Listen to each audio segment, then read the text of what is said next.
Eventually, all the colonists came out of the ships, moved on, left them behind. Left to themselves, the ships would eventually have oxidized, rotted, weathered away. But the humans who came to this place had eyes for the future. Someday our descendants may want these ships, they said. So they enclosed the landing place in a stasis field. No wind-driven dust, no rain or condensation, no direct sunlight or ultraviolet radiation would strike the ships.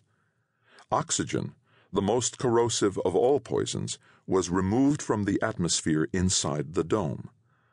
The master computer of the planet Harmony, called the Oversoul by the descendants of those first colonists, kept all humans far away from the large island where the ships were harbored. Within that protective bubble, the starships waited for 40 million years. Now, though, the bubble was gone. The air here was breathable.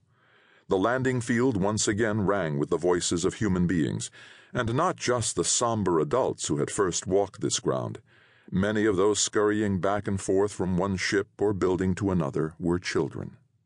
They were all hard at work, taking functional parts from the other ships to transform one of them into an operational starship. And when the ship they called Basilica was ready, all parts working, fully stocked and loaded, they would climb inside for the last time and leave this world where more than 1 million generations of their ancestors had lived, in order to return to Earth, the planet where human civilization had first appeared, but had lasted for fewer than 10,000 years. What is Earth to us, Hushith wondered, as she watched the children and adults at work. Why are we going to such lengths to return there when Harmony is our home? Whatever ties once bound us there surely rusted away in all these intervening years. Yet they would go, because the Oversoul had chosen them to go, had bent and manipulated all their lives to bring them to this place at this time. Often Hushith was glad of the attention the Oversoul had paid to them, but at other times she resented the fact that they had not been left to work out the course of their own lives. But if we have no ties to Earth, we have scarcely more to Harmony, thought Hushith. And she alone of the people here could see that this observation was literally, not just figuratively, true. All the people here were chosen because they had particular sensitivity to the mental communications of the Oversoul. In Hushith, this sensitivity took an odd form. She could look at people and sense immediately the strength of the relationships binding them to all the other people in their lives. It came to her as a waking vision. She could see the relationships like cords of light tying one person to the others in her life. For instance, her younger sister Luette, the only blood relative Hushith had known through all her growing-up years. As Hushith rested in the shade, Luette came by, her daughter Shfea right behind her, carrying lunch into the starship for those who were working on the computers.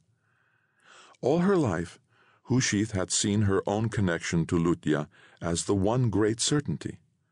They grew up not knowing who their parents were, as virtual charity cases in Razia's great teaching house in the city of Basilica.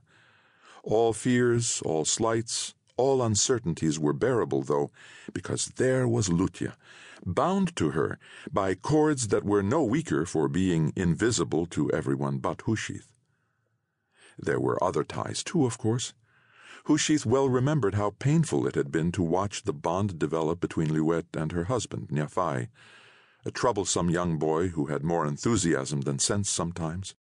To her surprise, however, Lutya's new bond to her husband did not weaken her tie to Hushith, and when Hushith, in turn, married Nyafai's full brother Isyeb, the tie between her and Luette grew even stronger than it had been in childhood, something Hushith had never thought possible. So now, watching Luette and Shfea pass by, Hushith saw them not just as a mother and daughter, but as two beings of light, bound to each other by a thick and shimmering cord. There was no stronger bond than this. Shfea loved her father, Nyafai, too, but the tie between children and their fathers was always more tentative. It was